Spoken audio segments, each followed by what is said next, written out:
had gone deeper into the conversations and the debate. And then all of a sudden, Lydia Alassane comes and pulls out the Bajimba thing. That you should think before you talk and before you act. John Dumelo felt offended. He wanted to leave. We had to go and literally beg him to stay and continue with the debate. He came back. There was never an apology from Lydia Alassane, and the rest, they say, is history. John Dumelo took it as a stride. In the recent debates that we had, the constituency manifesto, in fact, John Dumelo had cause to pay back. Lydia Alassane took offense, but again, the apology did not come. But the Ayawaso West Wogon constituency is supposed to be an elite constituency. The constituency that encapsulates the Legon area, East Legon area, parts of Jowulu, parts of Tesano, and then parts of the Abelimpe area. So it's a high-end area, if you ask me. Apart from the Labawaleshi area, where you can say that you have some downtrodden people who also live there. But beyond that, Ayawaso West Wogon constituency has been a constituency that has seen the likes of Chief of Staff Remo Parry, seen the likes of Lydia Alassane's late husband Emmanuel Chairman Ejako, the likes of Delali Brimpong, who contested with Mr. Ejako, and then subsequently with Lydia Alassane. That was when the Ayawaso West Wogon by-election violence, all of those things came out. Then you've had the people, the likes of Ivor Green Street, contesting in that particular constituency. So it's not just a mere constituency. This is a constituency of elites, a constituency that hosts the premier university of the country, University of Ghana. It's not a mean feat at all.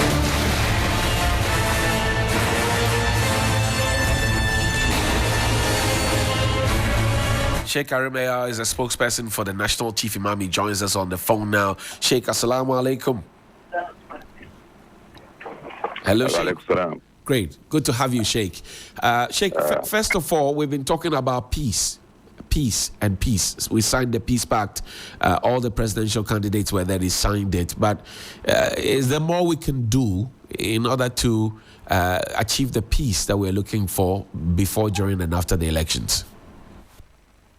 Oh, yes. I mean, I think we must commend all those who worked towards ensuring that the Peace Pact was signed, particularly the presidential candidates, all of them who came to sign.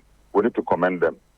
But I want to go further and commend the presidential candidates of the two main political parties. The best in Both the of them is on 92.7 gave their commitment to work to uphold the peace of the country. The symbolic significance is that they have sent a message in this country and outside the country that they are taking responsibility also to ensure that whatever the issue involved, they will make sure that they subject to themselves to due process without taking recourse to violence, and ensure that this country is kept together. In the sense that they need a country that is united and cohesive to rule, whichever of them is able to win the election. But my expectation for them, which I want them to still push further, that I'm yet to hear from them messages that are so strong and impactful to their grassroots supporters, to uphold the peace and to make sure that they abide by the rules, especially where the police have made some demarcations, areas that are not supposed to be crossed by supporters, that all citizens and voters will abide by the rules at the polling stations. Mm-hmm. Secondly, we are hearing on the ground that both parties have prepared their private securities in the form of vigilante, which has now taken a different guise. We want them also to caution such people not to do anything to violate the peace. If there is anything that arises, the police has given us all the assurances. And I have listened to the police, not me alone, but many people. I think that most people are quite impressed with a comprehensive security arrangements having to do with the electoral security as headed by the IGP. Let's encourage all our supporters, and I want to hear this from the presidential candidates themselves, talking to their grassroots supporters to uphold the peace and to be law-abiding and respect the rules as indicated by the EC and the Election Security Task Force. That's exactly what I think that we should do.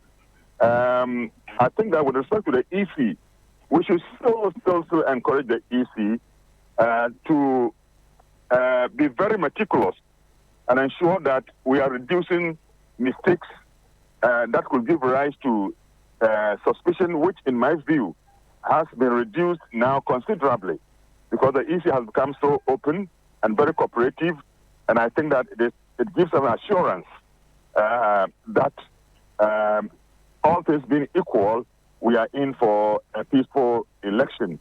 The swiftness of the response of the EC for me is very encouraging. Like the Eastern region defaced papers issue, the ballot papers issue, and the speed with which it was responded to, recalled, and between EC and all the political parties agreed to actually ban all those ballot papers that have been defaced. And I think such quick response and communication also helps in the process of building trust and reducing suspicion, so that we don't give justification and reason for anyone to want to reject the results of the election come 7 December. Sheikh, now, the special voting that we had on Monday was fraught with its own difficulties. Two regions couldn't vote. They will vote tomorrow, hopefully. That's the Western and Eastern region because of the ballot paper issue that you spoke about. Some journalists went to their polling stations. They couldn't find their name, even though they had applied to be on the special voters list, which also means that they would have been disenfranchised. And then you have a situation where an incumbent member of parliament and a contestant is sharing food to people in the queue who are on the way to pick their ballot sheets. They were holding the bags with them, captured on tape, etc. Do these things mirror the activities to happen on Saturday, or there's something that the Electoral Commission can do immediately so people don't take the law and their own destinies into their own hands? Yeah, I think probably we say it is good that some of these things have emerged during the special voting. And I think it gives us a chance to now say, look, these are things that can happen during the main election day itself, and we can put in place some remedies. I think it is unacceptable that what we saw on television, and we have been told that it will be investigated, and I think that is an important thing to do. But we must now quickly, EC must come out with its instruction and to indicate in the terms of the law, whoever does so, what sanctions can be given, and also those who accept it. And I think it was shameful to see the officers, prison officers, who were also taking 200, who were also taking the food from, as we saw on television. So apart from the politicians who were making the distributions, I think it was shameful also for us to see security officers who are supposed, to be those who will protect the process, having to take food from a politician. I think it's unacceptable. So the Election Security Task Force leader, the IGP, must quickly release a statement warning all those who are part and parcel of the Election Security Task Force not to accept any food or any gift from any person in and around the polling station where they are supposed to be protecting the process. Because if we joke, it will compromise the process. And I think we should not do that. Now, the conversation also about petition to the Office of the Special Prosecutor and the speed with which they deal with the issues. We're just 2 days away from the big election. Already, supporters of John Dumelo and his special aide who just got off the phone before you got on say that if the special prosecutor doesn't deal with the issue expeditiously before Saturday, they will do a repeat of what has been done by the opposition, and they will also take their destinies into their own hands. What would you say to the office of the special prosecutor if you had a chance? If you had a chance to speak with him, encourage it. It's a matter of law. Look, let everybody abide by the rule. If there's a place to launch a complaint, send the complaint and allow the due process to take its own course. Let us not take the law into our own hands. Let's be, good citizens. Let's be good citizens. It's an unacceptable practice, but the level of it, I don't think, has reached a stage where we say somebody will take the law into its own hands. At least it has given us a signal, and we can work at it. EC must quickly send out a statement. The IGP must also send a statement warning, yes, all police officers or security officers under the command of the IGP who accept anything, the IGP must quickly take an action. If it's so obvious on the television and we can see those prison officers, they were seen, obviously on the screen, so the identities can be established. They can be called. If they have to be withdrawn, just to ensure the integrity of the process, why not? Right. I would not have a problem with that at all. Sheikh Arimaya, I want to thank you very much indeed for spending your morning with us. We're grateful. Thank you. That's Sheikh Arimaya. He is a spokesperson for the National Chief Imam. He's also a member of the National Peace Council. Lawyer Osman Al-Hassan is joining us now as a private legal practitioner. Counsel, good morning. Thank you for your time. Good morning to you, and good morning to your listeners. Great. True to your words and what you had advised, the aide to John Dumelo has filed a petition with the OSP. The police is yet to address the public on happenings. The prison service is yet to address the public on the happenings. And the Electoral Commission is yet to address the public on happenings 48 hours after it happened. What do you think? What do you say? Well, at least it's good that something in the pipeline in terms of corrective measures is now in place. So I think, but I still think that once an offense is committed, it doesn't matter what kind of investigation is being conducted. What should happen to everyone if they commit an offense must happen to these people who have committed these offenses. Because I need to see that those people who received, unless they want to tell us that it doesn't amount to an offense anymore, they must be under custody. They must be arrested. They must be arrested. And those who were those election officials who witnessed it and did not prevent it, if they had the power to prevent, must be their own conspirators. And they should be arrested and they should be prevented from conducting the elections. Because it means they are not competent to be where they are.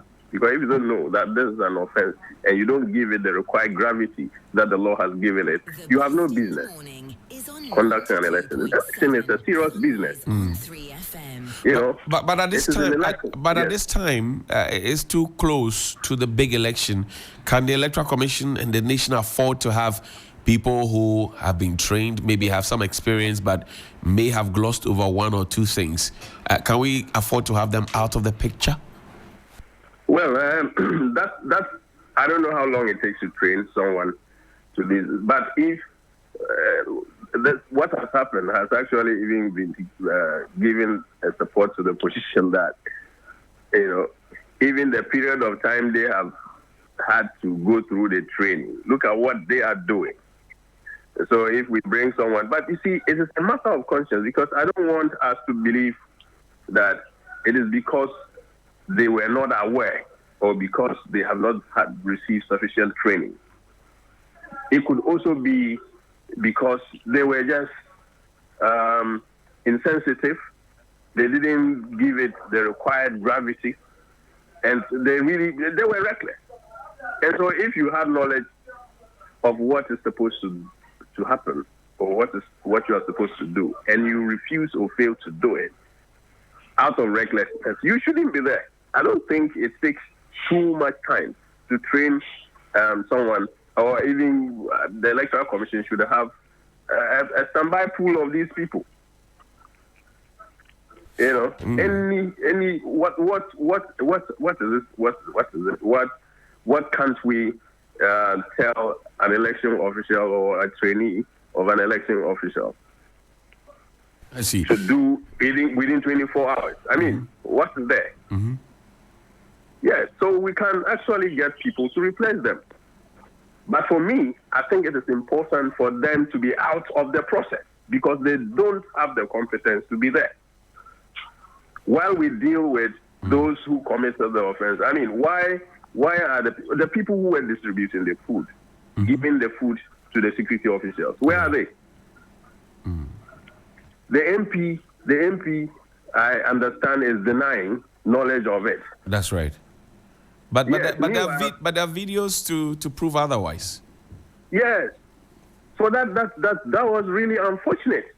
I look at the two videos, but I said, okay, we are in an era where truth can be made to look like falsehood, and falsehood can be made to look like truth. And so I agree that some investigations must go on. But once there is sufficient reasonable grounds for the law enforcers to believe that this happened, and when it was happening on the polling at the polling station, weren't the law enforcers there? They themselves are law enforcers who were breaking the law, Council. Yeah, that's the point I'm making. So they were there and they saw it. And the law is clear that if you are a law enforcer, you are a police person, the law has given you a discretion to arrest if the offense is being committed in your presence. You don't need a warrant. You don't need anything. So so you want to say that the personnel, the security personnel, or the law enforcers who were at the police station did not see what was happening, and so we now have to rely on the denial of the MP and all that to now. I mean, that doesn't make sense. We are not a serious nation. You know, national elections are very important. We have had one, the previous one, where limbs were lost, people were maimed, people were killed. It is a serious business. I hear you, Council. Yes. Great. We're grateful for your time. Council Osman Alassan is a private legal practitioner, and he spent his morning with us. It's 39 minutes after 9 on 3FM 92.7. Ayawaso West Wagon is in the mix. And a quote from one philosopher, Dante Alighieri, says the darkest places in hell are reserved for those who maintain their neutrality in times of moral crisis. The darkest places in hell are reserved for those who maintain their neutrality in times of moral crisis. Let nobody talk to anybody about neutrality. In October 2020, she promised the people of Ayawaso West Wagon she's going to do the drains. Where are the drains? She promised. Yes. She took a group of engineers. The drains where? To the place. Where are the drains? The Westland area. Westland, yes.